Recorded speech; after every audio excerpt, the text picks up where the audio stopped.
will start with the presentation, and after it we'll have time for Q&A.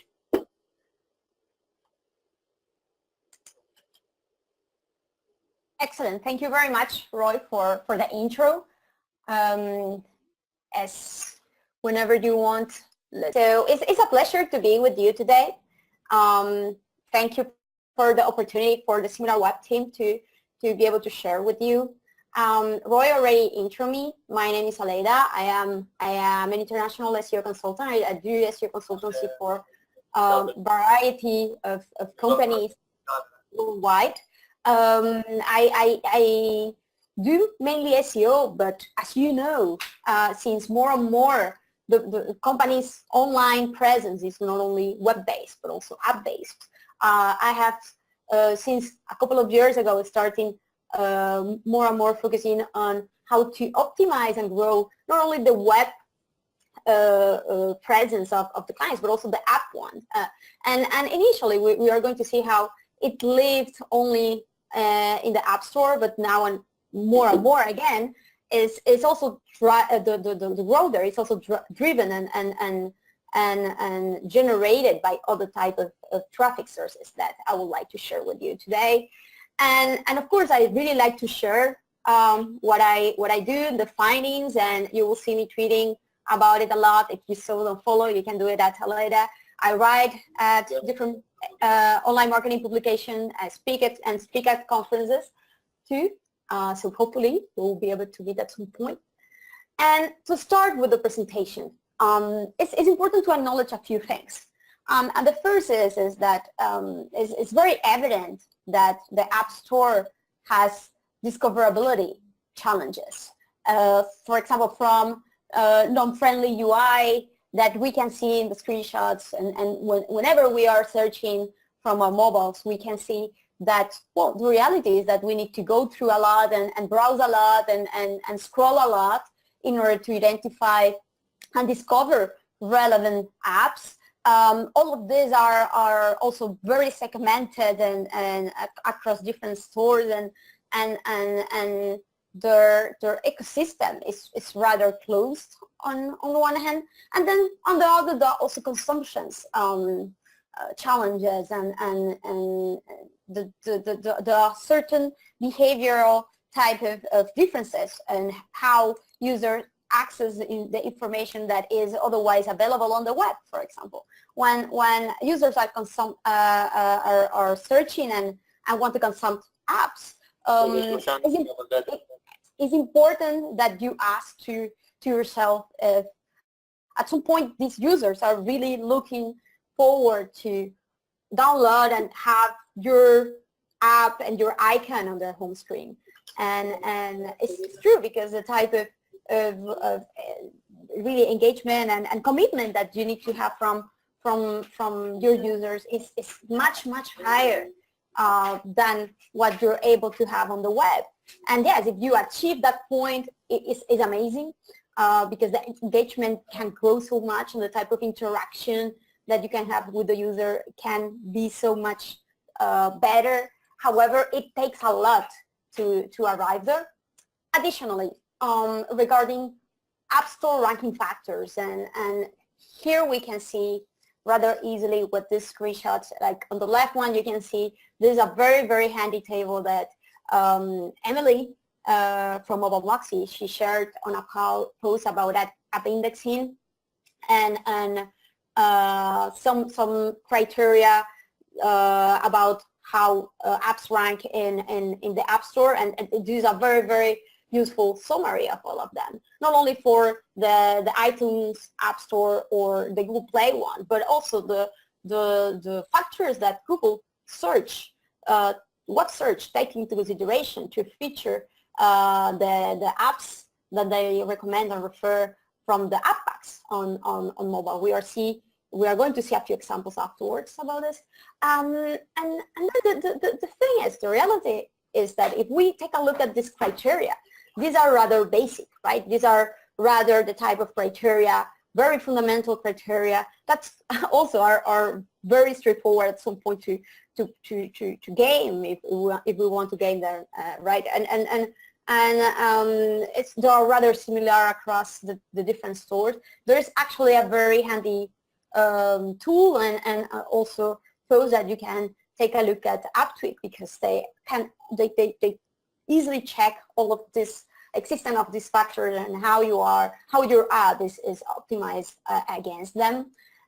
So if we focus though on those factors that Google more and more is taking into consideration to give visibility to the apps on the web, we can see that yes, it's again about certain aspects of featuring keywords on the app title, the description, the developer account, etc., etc.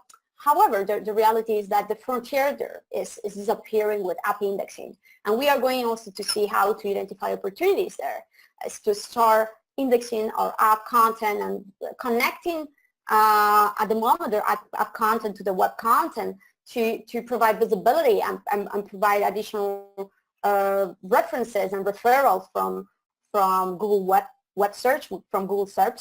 However, in the future, Google has already said that they are not going only to allow apps to index their content if they are connected to web content, but they are going to be able to provide that opportunity by themselves, standalone opportunities to do app indexing. So that very evidently shows the importance that apps are going to have in the future, and how Google knows and is aware that a lot of businesses nowadays have an app-first type of strategy and approach. Like I can, for example, I'm pretty sure that you know them. There is an app called Wallapop, which is a little bit like Craigslist, but based on app. And when they launched, they didn't even have a web version. They everything that they did on the app, and it was to sell and to buy used stuff from people around you. And well, it's not necessarily the newest business model, right? But it went really hot very soon. And it was all app-based and app traffic downloads and users and everything app traffic. So that really showed me the importance of how every business that is web-based can gain a lot of additional traction and visibility and user base if they do things well on the app. So here we have factors that we definitely need to understand, definitely need to verify, not only from our own app, but also from the one of our main competitors, to identify opportunities and see how well they are doing. If they are ranking well and getting traffic and good engagement rates from certain traffic sources, well, we need to understand what they are doing well and how we can leverage that and use that with our own strategy. So the app title optimization, the assigned category, the app description, the keywords that we can add, the reviews, the ratings, the volume, the sentiment and of the ratings and the volumes too, as well as the download. It's important that we analyze all this and make sure to track all these metrics.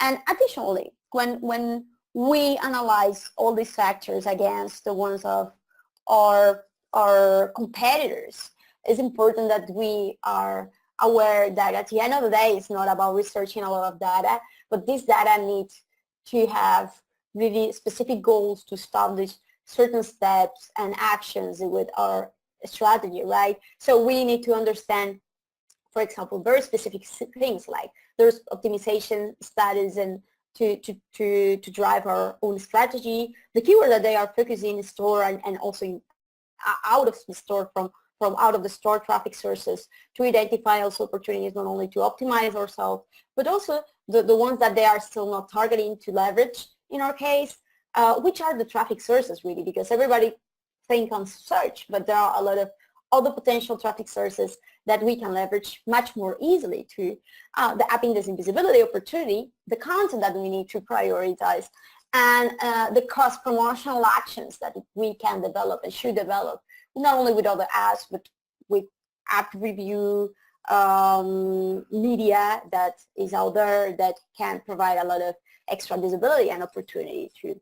And with all of this information, what I expect at the end of the presentation is that you are able to have all of this data and information and to be able to answer these key questions that you can use to provide an optimized mobile experience, not only for your apps, but that they are connected and aligned with the one that you have on the web too. And this is key because so many times I have seen that it's like if these are two disconnected presences, the web and the app one, and for some reason on the app you are not really leveraging all this knowledge and know-how that you have already achieved on the web and vice versa. So it's very important that these are very well aligned and refer to each other. So let's identify this with a few questions that can be easily answered with Similarweb, plus your own data that we are going to see how you can get from your Google Analytics and the Google Search Console and the Google Keyword Tool too. So the first question is, which are your top competitors per country and in the related category in the Apple Store and also in Google Play? And this is key because we want to identify if these are the same or if these are different. You want to start identifying those apps that are not necessarily the ones that are competing against you from a business model perspective, but they are shown on the first positions when a user search for the keyword where you should be ranking for. So these are also your competitors. So it's very, very important that you have a good understanding who are you competing against in each app store, and you can start selecting these apps and identify these apps for a further analysis. Similarweb makes this very, very easily with a leaderboard category analysis option, and we can go there and grab directly and go through and prune to identify which are really our top app competitors. And then you want also to identify which are those that are trending up, because maybe these are not already well-established competitors or players in your category, but these are up-and-coming apps that you really want to monitor because at some point they can represent a threat to your own position, right? And they can become stronger competitors. So it's important that you acknowledge that they exist and identify also what they are doing to grow so much, to also use and leverage if it is possible, the same type of strategy. So select the top ones which are direct competitors, the ones that are really being triggered and are also going in the same type of business than you, and targeting the same type of audiences, whether one or the other or both, right? And then you can start asking a few questions like, which keywords are the most used in your app category across countries in general. Later we are going to identify the keywords and the terms or the queries for which your ad competitors are ranking and are targeting. But then you can also identify the first sources of information and this first input per category that in this case Similarweb provides for the Play Store. It's still not available on iOS, hopefully soon. But this can already provide a lot of insights for which you can start tests against with your own app and see if this type of terms are some of the top terms in your categories. You are already leveraging them, if you are already targeting them, if these are a lot of branded terms, if at some point you have thought at all, for example, to enable competitor type of analysis of comparisons on your app or your web, on your content, to be able to rank for this too, and to be able to rank with your competitors' branding. So this should give you the first idea of what's the search behavior of your users in your category, and compare if it really correlates with the one that you have already identified on your website, or if it is completely different. We can see that sometimes. Actually, I'm going to go back to see if we can see it here. There are certain specific terms that when I am going to share afterwards a post that I wrote about it, that you can really easily identify that it's very heavy and very focused on mobile, like when you search for apps, of course, and reviews and near me and this type of terms that revolve around certain behavior that users have on the app and on the mobile and they don't have on the web. You can leverage all this by start identifying and see how does it fit really with your content strategy and with the functionality that you provide on your app, to increase also the engagement from the user. And which are the top apps ranking and rating behavior in the latest months versus yours? And again, it's like in SEO here, what's a good median rating or average rating, what you should be having to be able to rank well, because we know that this is a ranking factor in the App Store for the search in the App Store, right? So what should be the average rating for you? Well, you can easily identify it with Similarweb in this case, and the way you should identify it is that you're not looking to, well, have necessarily like 5 from 5 all the time if your competitors have top competitors, the top players in your markets have an average rating of 3. That, of course, if you have 5, that's amazing, but that means that, well, with anything above 3, you're likely, well, already surpassing them from this factor, and anything above 3 will be good enough from this perspective. So it's very, very important that you identify what's the average rating and behavior from your app, and then you can already establish what's the minimum for you, the good enough type of rating that you should have, that you should appoint for and go for. So this is very, very important. Then the good part of Similarweb, as you can see on the screen and how I use it, is that you can easily compare all of the apps ranking and rating behavior, so you can see which is the app that really is going up, and then another might be going down, and you can easily also check the rating information across them, and you can also verify if the ratings of these top apps are the same across the different the different stores. If you should appoint for the same, or if it is normal that it is different. At some point, we also look to have a certain validation of what's the amount of installs that we can expect from all of this effort, from having this type of visibility. And Similarweb provides this data in the case of Google Play. And so we can have that as a good reference for projections, and also what we can look to achieve at some point if we are ranking number 1. So this is great as an entry point. This is great to have a reference of what we should aim from a rating perspective to have in order to rank well.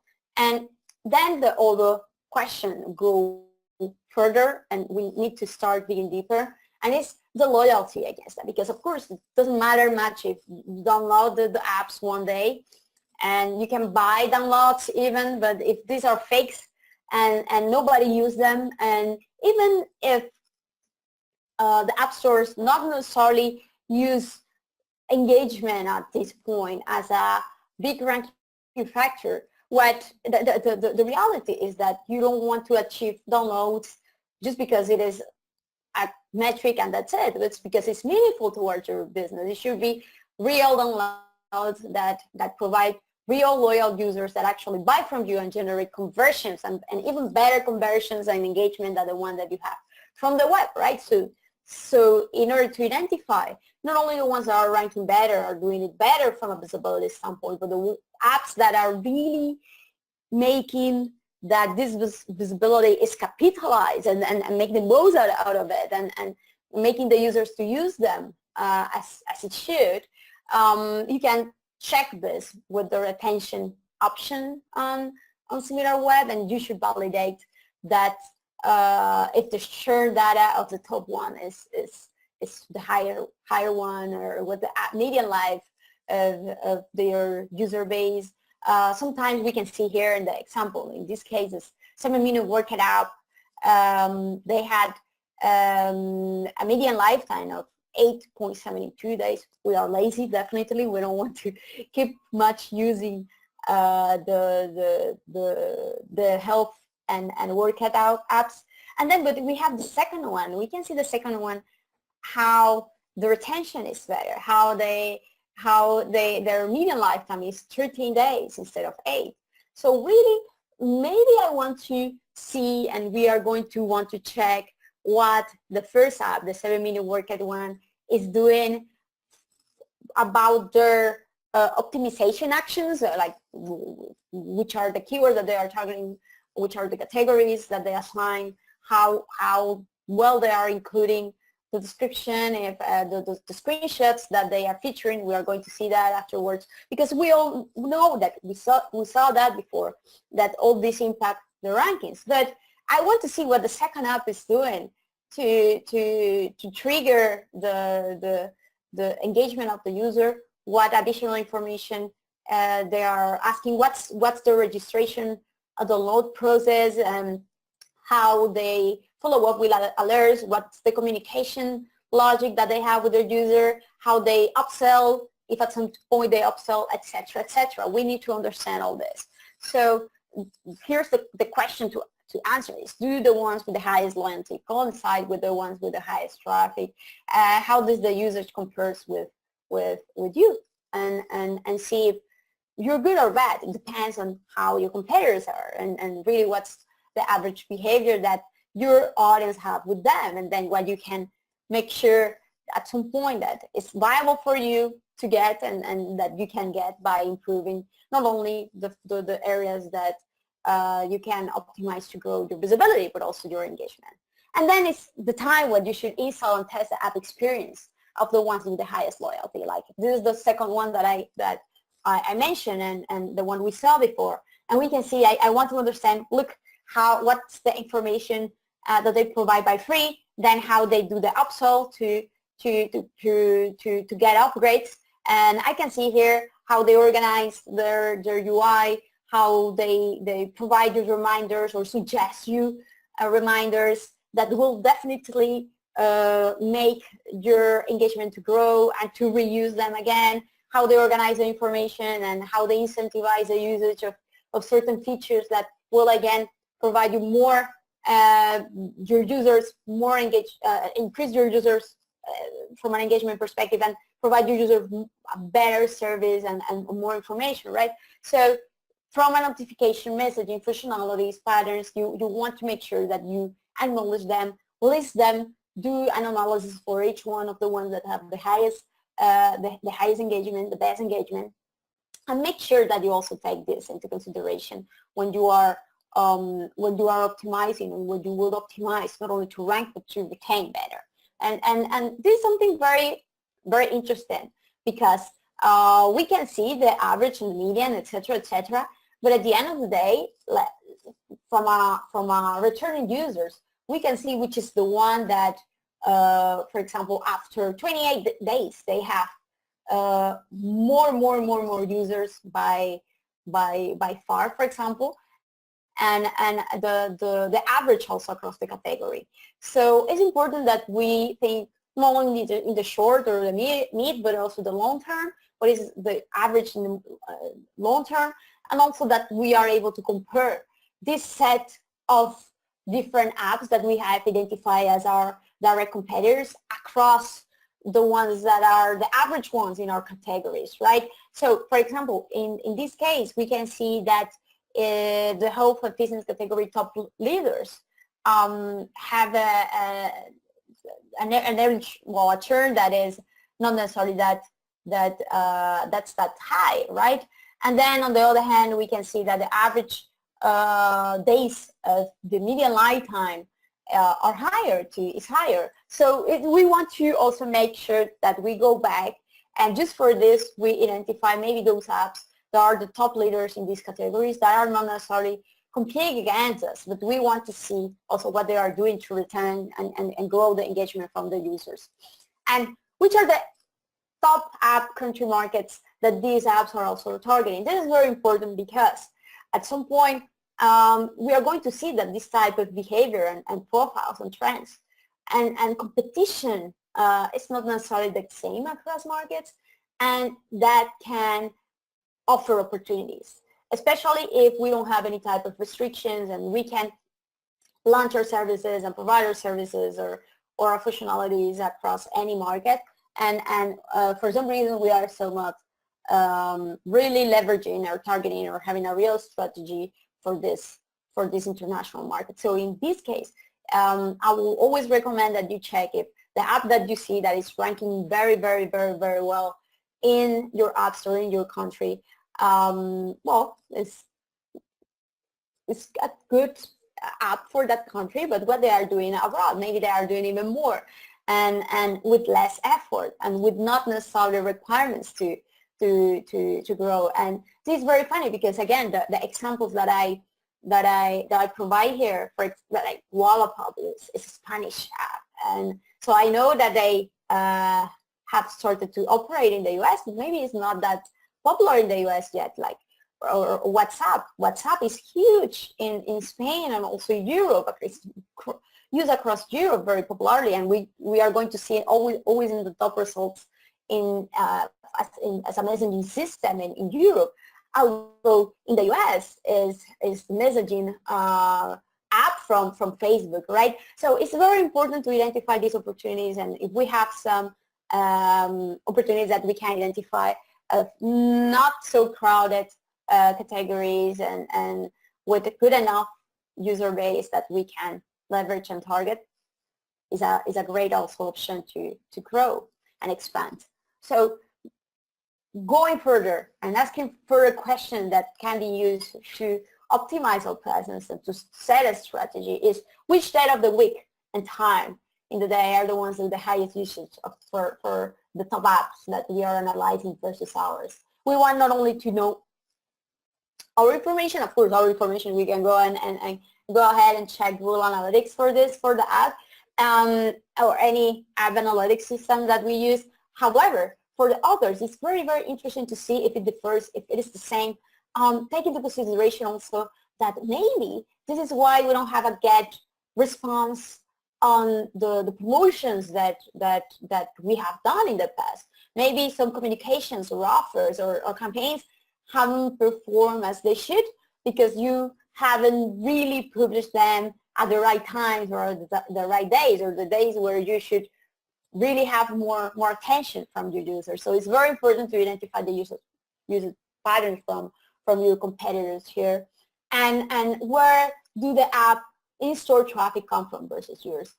We shouldn't assume, and we can see it very clearly, that all of the in-store app traffic come from search, because it's not like that. And we have seen in one of the first slides how it can be even tricky, and maybe the app ranking number one gets all of the visibility pretty much, not the rest. And we can see here how, for example, in this case, most of the apps, yes, they have a lot of the in-store traffic source coming from search, but they also have a lot of referring traffic from other apps, which is also understandable because both stores recommend apps based on the one that you are visiting. But then we have also these specific ones that have been featured or are in the charts directly. So we can see also opportunities and identify how they have done it at some point if they have grown their authority so much. And now, thanks to that, they are getting all these additional sources of traffic. This is the example of Aphid, right? They don't have necessarily the highest referring traffic here. However, it's funny to see how, and they also are not the top from search neither. However, they have a lot of traffic coming from because they are a feature app and also from the charts. So it's important here that we identify here which are also these referred, which when a user is going through and seeing which app, which other is being referred at that point, you want to be considered or be able to identify how they are optimizing themselves, because if it is one of the top apps there, you want to be identified as similar to it and also want to be identified as want to recommend. So this is also very, very very important to check. So in this case, we are going to take it further even, not only from a general traffic, in-store traffic perspective, but which keywords are used to drive traffic in-store to the app, which from search, which are the terms that are triggering this app's results and this visibility. And this is great because with Similarweb, we can get the positions of each group and of course the traffic share that is generated from each or another keyword. And in some cases we can see how, of course, if these are branded terms, these are going to provide a lot of visibility to the app with that name, of course, if you are searching for that specific app. However, all the, like, for example, pilots or health and fitness or 7-minute workout in general, personal trainer client, etc., that you can already identify as a potential term to start ranking for, optimizing for. And we can see it here very clearly with even the names of the apps that we are already analyzing. From a behavioral perspective, we can see a fit workout and meal plans. Is it just that they are focusing more on meals and not necessarily on fitness or workout only? And fitness body, of course, is very relevant. So we can expect that this rank well for this type of terms, but it's always good to identify which are the big traffic drivers for them and for which term there are less competitors.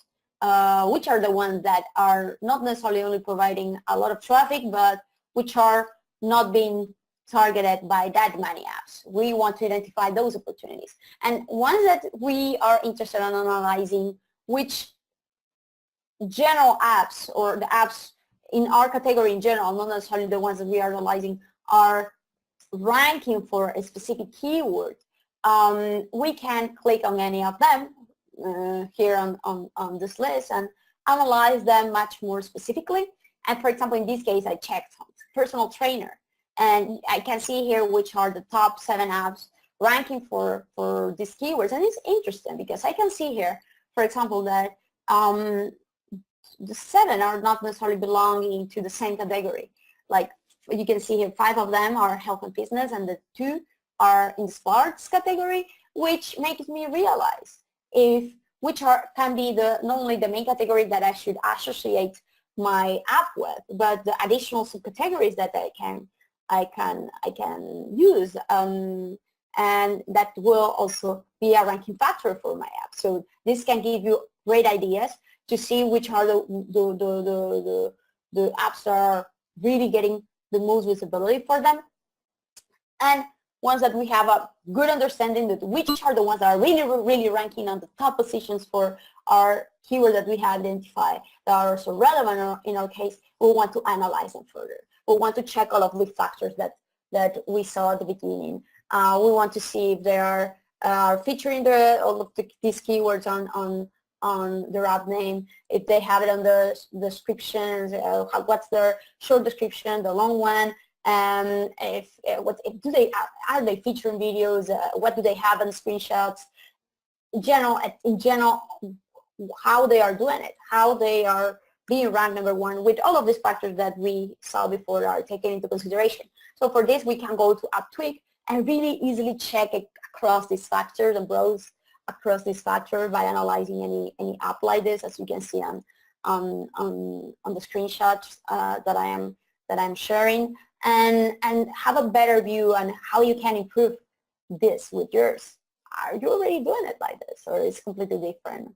Even if the terms are not necessarily the same, but it's important to identify how they are already doing it. In this case, going back a little bit, you can see total fitness, gym workouts. So it's very evident here, which is the priority keyword for this app.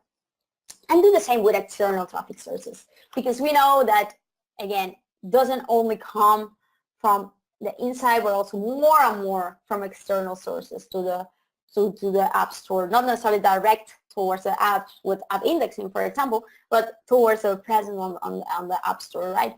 And which are these traffic drivers? So we can see in some cases some direct traffic, okay? This traffic is great, but What else? Do they have emailing campaigns? Do they have a newsletter? We can see it, how well these are working with their mail traffic source. And we can see in this case that one of them have them, the 7-minute workout. So we can again identify opportunities. Should I say an emailing campaign or an emailing alerts or follow up after to increase engagement and traffic and drive traffic to my app? How further should I be referring from my website to my app? Have I installed app banners? We can go to the app that we see a lot of direct referrals, the daily workouts free here, and we can check like just referrals or how they're coming directly. Do they have a banner each one of their pages, or how they are? Do they have an interstitial? They shouldn't, because Google have, of course, recommended against them. But let's see how they are doing it, right? So we need to identify how they are really leveraging this high amount of share of traffic in each one of the cases. And then again, we can see referrals or search really, really high.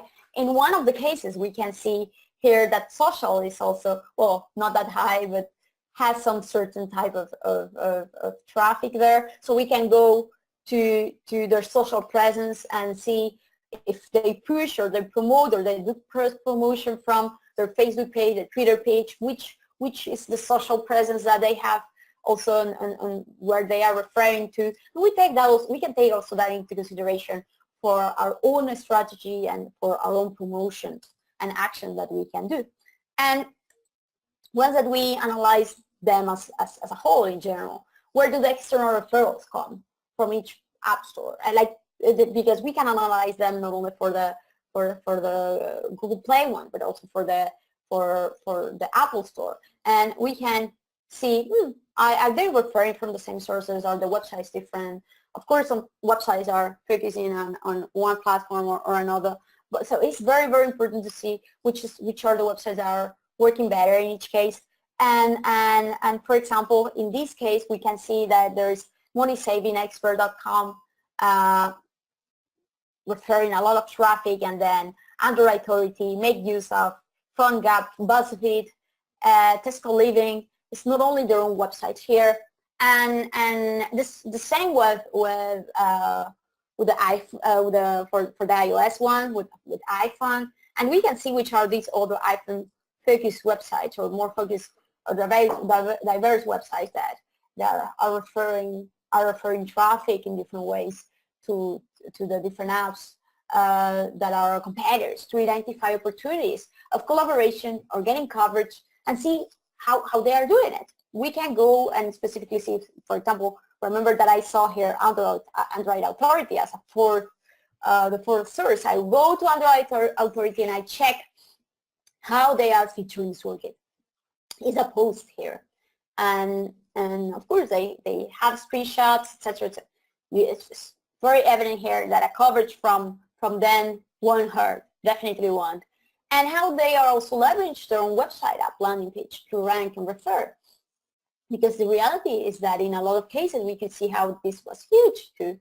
So it's very important here, this very, very important, that a lot of websites say, oh, I don't want to enable app landing page because I really want to refer my users to the App Store and make the App Store rank all the time. But then we need to realize that if they go directly to the App Store, that's great. However, it's likely that the second, third, and fourth result is not us. So even if the App Store is going to end up ranking number one, the reality is that the App Store will be ranking number one maybe for your name and the app, and that's it. But you want to be able to create a landing page that you control to not only be able to rank and be optimized towards your own brand, but also towards the apps in your category. For example, fitness app. If someone search for fitness apps, you should be ranking there, right? You should optimize. So it's good that you optimize and you target your own app landing pages on your website, not only to rank for your own brand, but also for your type of apps in this case, and the keywords that we have seen that the user usually search more to look for your app and drive big traffic drivers too. So this is fundamental. Also, if at some point the App Store is ranking #1 and you are #2, that's great, that's amazing. That doesn't mean that you are losing anything. It's more that you are controlling more and more search results, and you are grabbing more attention. You're likely going to get more users because you will have more presence in the search. So that is great. And for your landing page, you can see it's very, very important that you, of course, follow SEO best practices for them. From your URLs to the titles, you can see free calorie counter, then an extra journal. I will have added their app directly. And then the name, the description, the content, everything. And of course, from there, you want to easily refer to the App Store so the user can easily download your app directly from there. But this is very, very, very, very important. Also, at this point, you want to identify, again, which are the queries type of permutations that you want your landing page to rank for. If it is with your name of the app or your type of app, plus apps, reviews for Android, for iPhone, also for iOS. These are permutations that I always add. It's like fitness app for Android, fitness app for iPhone, etc., etc. You want to make sure that your landing page is very well optimized for them. And also, the app reviews website that you have identified there are great, but also there are very well-known app review sites that have been covering the industry for a long time, and that will rather do a review for you if your app is good, if it is a good app. So take a look at this list of the app review websites that can send you a lot of referrals. So you want to take a look at the ones that have been included there, of course, but it's at some point you are wondering which extra websites are worthy for you to go and ask for reviews or submit for reviews. These are the ones. And from which search engines are they getting traffic? Are these apps getting traffic already versus yours? And we can rather easily assume that it might be all Google. However, of course, if we are working with, I don't know, the Russian market, some specific markets, we can see that this is a little bit different, not necessarily the same. So it's important that we acknowledge this and we are aware of this and we know from which search engine we need to web search engine we need to be focusing on and analyzing. And most of the time will be Google. It's always good, always validate. So first as a traffic source, and it's very funny to see that they go there, really nice also.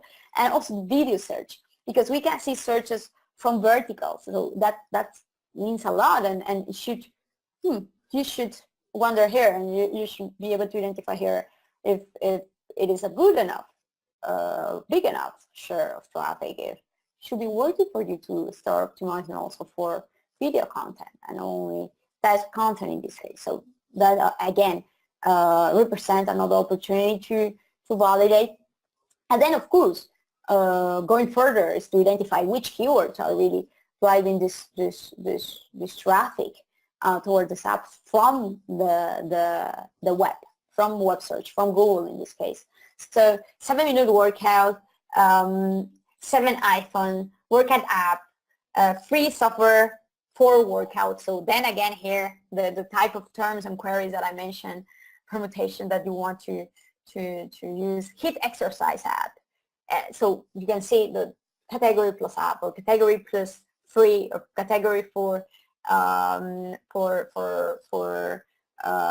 other cases there are reviews too, not in this, but you can identify here, and then you can see the differences between the ones driving traffic for the iOS one and then to the Android one, and see the differences and see how they correlate, and if the drivers are the same or are different, or one is getting more traffic, one or another. You want to be consistent. You want to take all this into consideration on their own app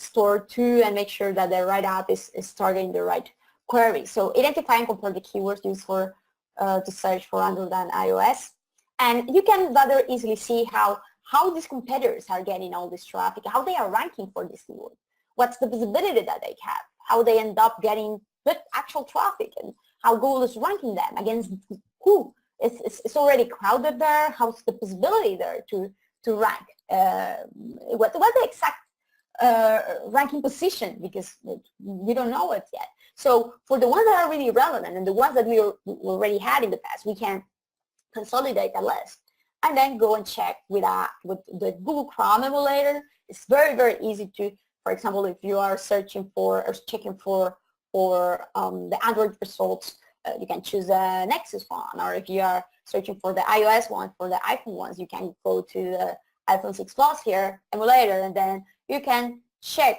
what's the type of visibility that you are getting, how they are ranking. Maybe it's with an app pack, like in this case. So you know that Google is already showing app packs for this query. So you prioritize this query because the type of visibility that you can get from Google there is higher. If it is an app pack where you identify that the apps are getting the visibility there are not necessarily even that optimized or that popular, that means there's a huge opportunity for you to leverage and take this approach into consideration for these specific queries. And then also is validating the opportunities that app indexing can provide you. So if when verifying these queries and checking these queries, you see that any of these top players are showing already app index results and are using app index, are app indexing their content on the app, you can identify this and say, interesting. So this Google is already showing it for this market and this category for these queries, and like this you can start prioritizing this implementation in your roadmap.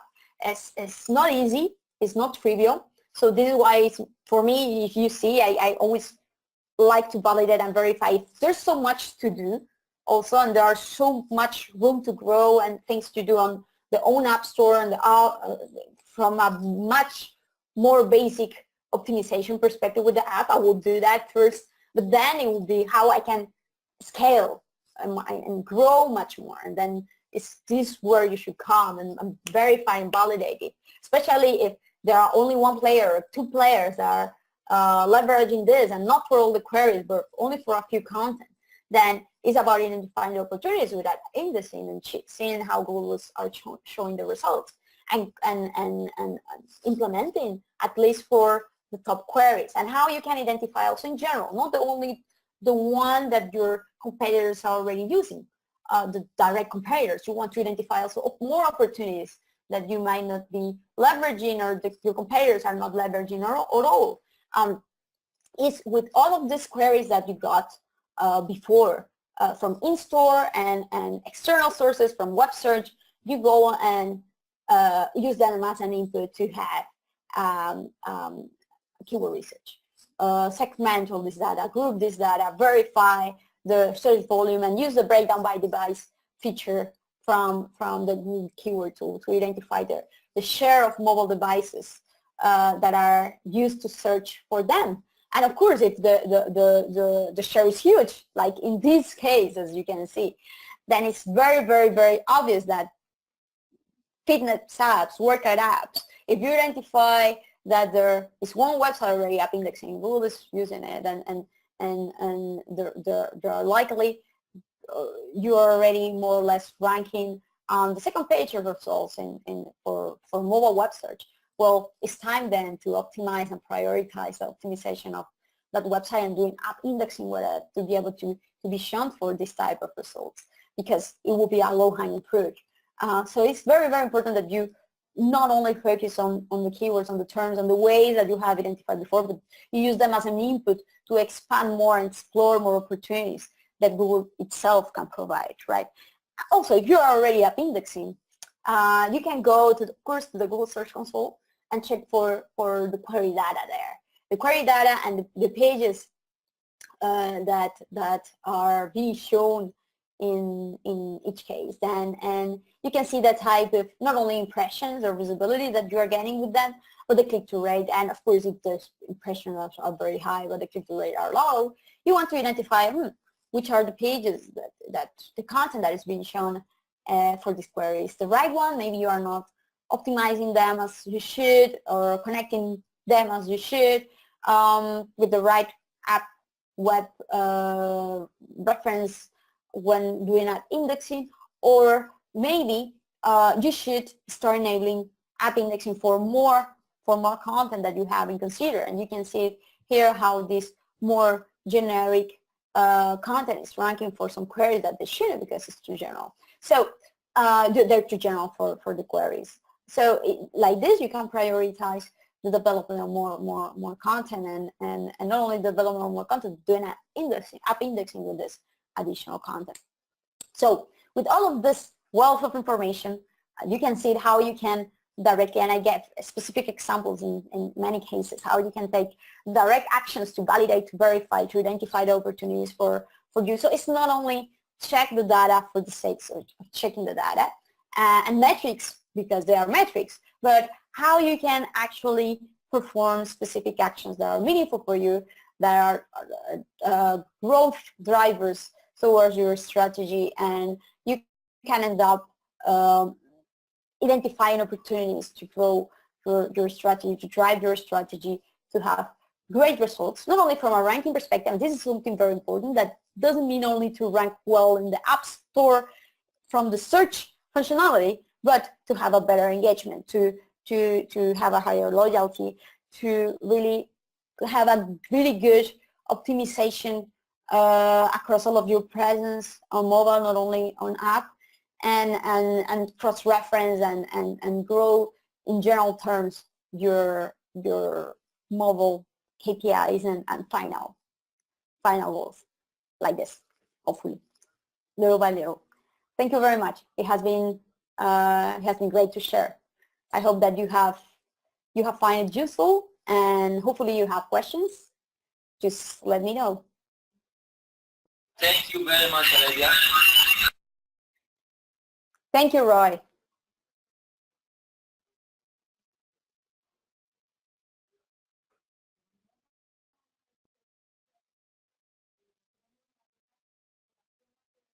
Are there any questions that anyone from the audience want to ask?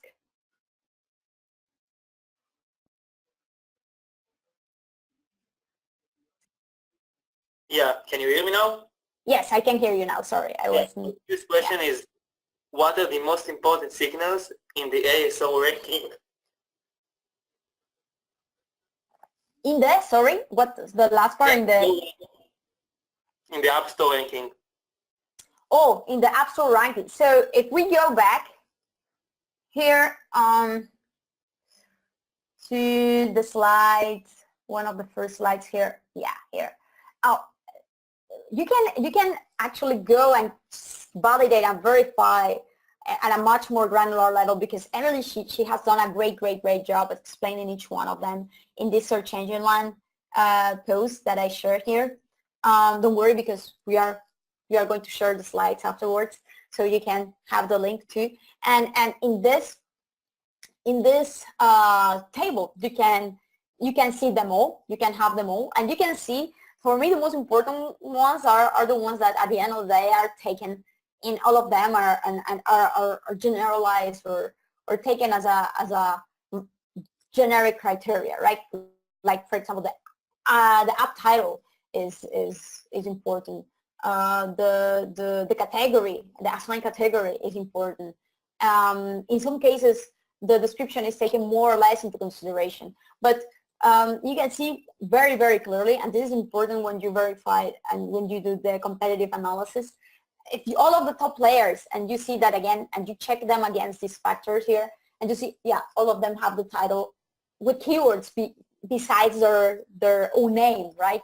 So it's rather obvious that, and the keywords for which they are ranking are included in their name all the time. So it's rather obvious for you to verify there that these are very important factors for them in each case. And then again, you can see again and again in one case or the other, and even for the app packs, not only for the stores, the title, the description, the developer account. And this is very funny because at the end of the day, it's like you are going to change your developer information from one or the other. And in some cases, for example, in the case of the app packs, the keyword field, doesn't impact the rankings, but we have all those that have more of a dynamic correlation. For example, the rating, volume, and quality, and the review of the text. So yes, we can say and we can see how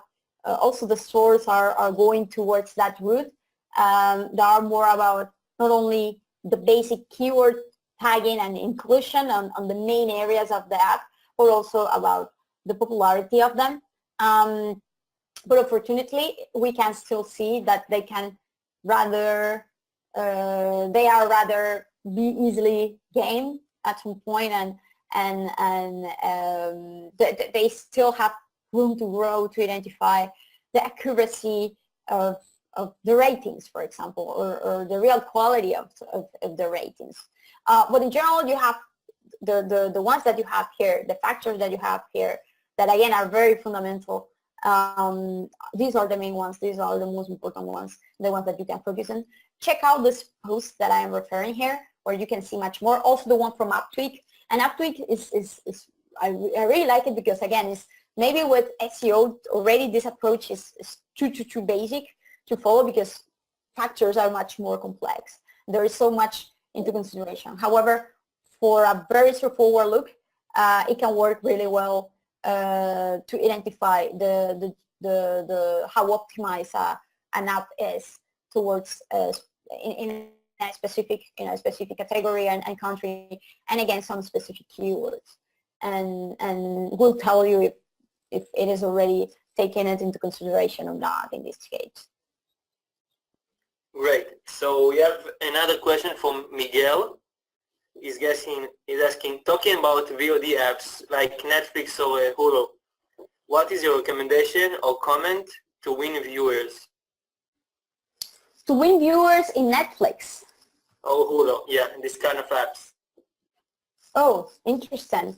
But they are showing, I don't know, like videos from there, or how? Yeah. They are like video on demand. Oh, interesting. So, and this is something important, and this is something that we cannot forget, and it's about also how you can leverage, and we saw this in video results, how you can leverage multimedia type of content in this case. So, of course, you can feature so some screenshots and also videos in the App Store, trailers in the App Store, so that is great. However, for example, in my case, if I was doing SEO and App Store optimization for a company that is focusing on video on demand, I will really make the most out of the video trailers. For example, I will really use big traffic drivers, not only like video search in Google, like the vertical or optimizing in YouTube, but I will focus and target to make sure, for example, that I index enough video information to be able to rank well for certain queries where we can identify that Google show video results in a universal mix. So, for example, Similarweb shows this information well. So if you do a keyword research, not only AppTech is keyword research, but go to the web one and check for your competitors, for competitive data. What's the percentage that they are getting from the video search results, and check your most important keywords and see the results where Google is showing the videos specifically, and if they are, for example, providing and including previews there, so it can give you much more opportunities and show you, for example, if you should start not only including videos but also using structural markup or generating video XML sitemaps too, and referring from these pages that you can have on the web to the app to make sure, oh, do you like this video? Check out the full video on the store, so register here. So in this case, I think it's very interesting, and it's the opportunity could be very important and strong for cross-referral, cross promotion, not necessarily the only ranking on store and that's it, because you can see that in this case you are not going to necessarily be leveraging all this content and all this attractive video information that you may have to bring additional users in more creative ways. So I will be doing a lot of cross promotion. I will be not only, of course, generating a lot of content in the main platforms like YouTube, but also what I will do is to generate landing pages for targeting the keywords that I identify where that users search a lot related to my videos, and where I can also optimize to show the videos directly on the search results by using structured markup and XML sitemaps to inform more about the existence of them and refer to the app from them. But yes, it will need to be a lot of cross-platform type of referral in order to make the most out of them. That's about, from my perspective, that's unfortunately something still not as mature on the web, because on the web things are much more open and it's really easy to identify this content. But if you have it only on the app, again, you won't be able to leverage all this additional content that you have there, and it's something that you should really should use, especially to bring more visibility, because at the end of the day, this is your main service in this case. These are not whatever videos and you are going to provide something else, but it will be like this. Great. So we have another question for Christian, really interesting question. He's asking, CTR is the real ranking factor on app stores? The CTR, the click-through rate? Yeah. Not from my understanding, still not. In fact, I will be surprised if it is, because we can see that not necessarily that long ago there was still a discussion in the SEO world around the pogo effect, right, in the search results. If by clicking one page on the Google search results and then going back directly with the browser because you didn't like the result. In this case, more than click-through rate, a lot has been talked from the app perspective around the churn and the engagement that the user has with the app. It is still installed after a while, for example, instead of the click-through rate. The thing is with the click-through rate is at the end of the day, if you see also the app result pages, I mean, you need to scroll a lot to go through the apps and click-through rate there. Like, I can imagine that it can vary a lot. There's not necessarily a standardized way to show the results. Like, for example, Google said at some point also standardized results of 10 results per page, and also changes used. That's standard. In the apps, it's not like this. It's quite different. So click-through rate, again, can be so much different from one to the other, right? So from my understanding, it's still not.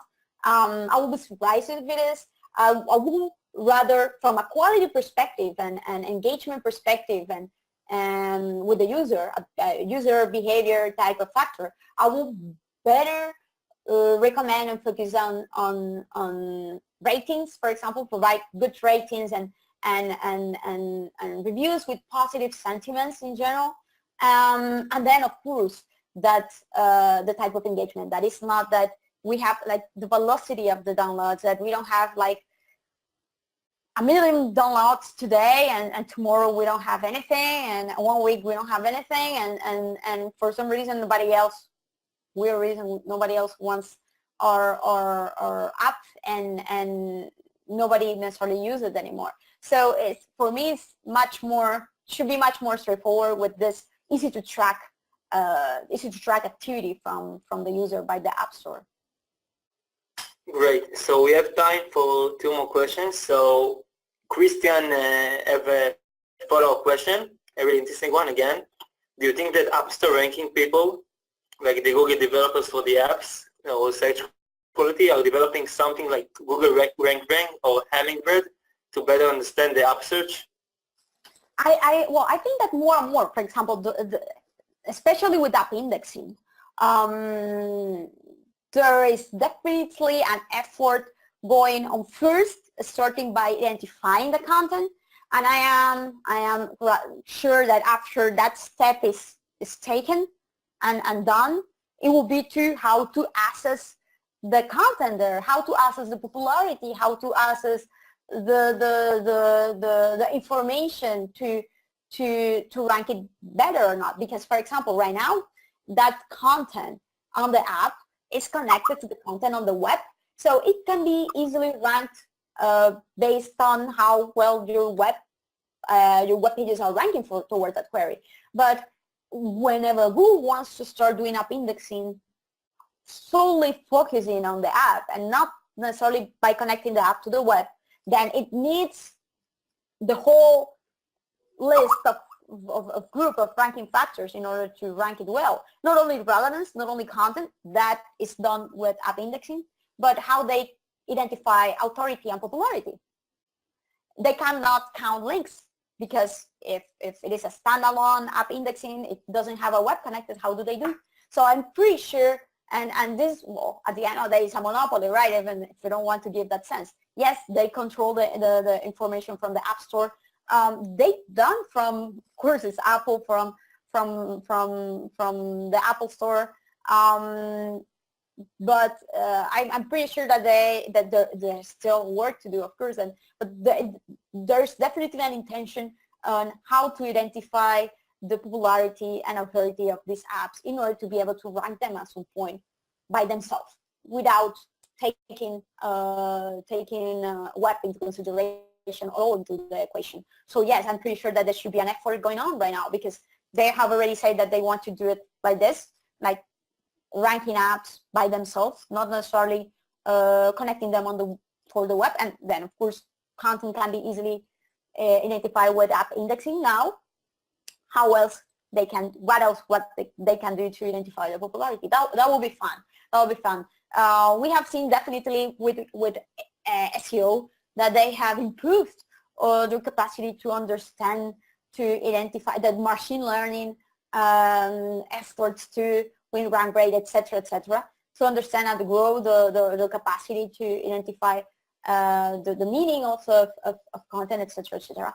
However, links are still in place, and I think they are going to be there for a long time still, as a way to refer popularity and identify popularity of a website. So let's see, and we should see what Google can come up with to use for the app ecosystem in this case. But yes, I agree, and I really think that is an effort that is being made for sure.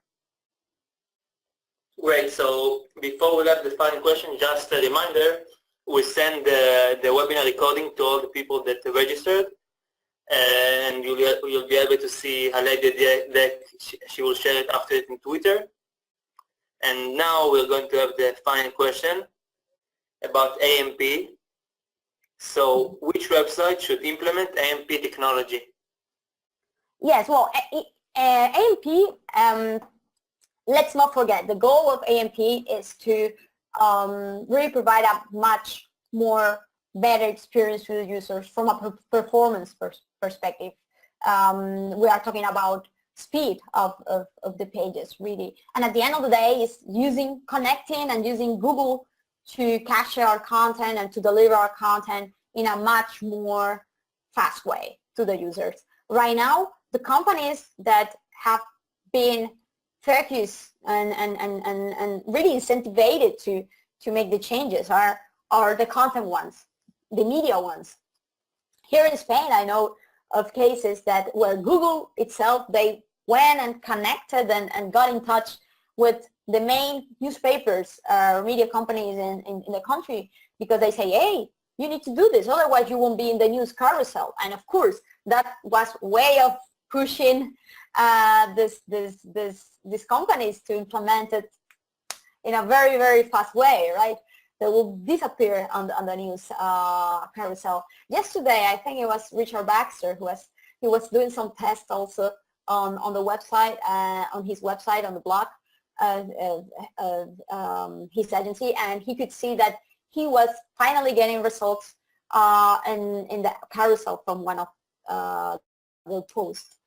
So that is great. I used and implemented it on my blog and another website that I managed that are WordPress based, using the connector, using the plugin and then the connector for Yoast, and then a lot of issues and a lot of errors were triggered. For some reason, there's still some tweaking that needs to be done. But I will say, if you're right now, like, the main potential that I see for businesses are the ones in the content and the news, in the media. If you have a blog, for example, that's good. If what you are looking to get is to be featured in the news carousels or get this extra visibility, I will say do it. Go ahead. Definitely. And if you're in this industry, if you are not in this industry and what you really want to provide is good performance to your users, there are other ways to do it, of course. But I can definitely see here how the attractiveness can be on gaining this a little bit extra visibility if you're in the news or media business, for sure.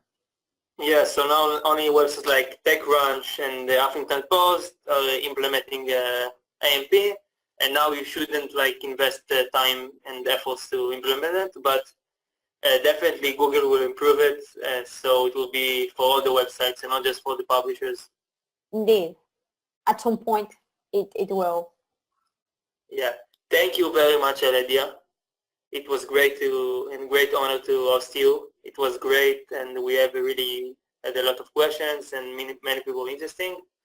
And so you're welcome to ask Aledia in the Twitter, and we send a recording in a day or two. Thanks, everyone, and have a great day. Thank you very much. Have a good day.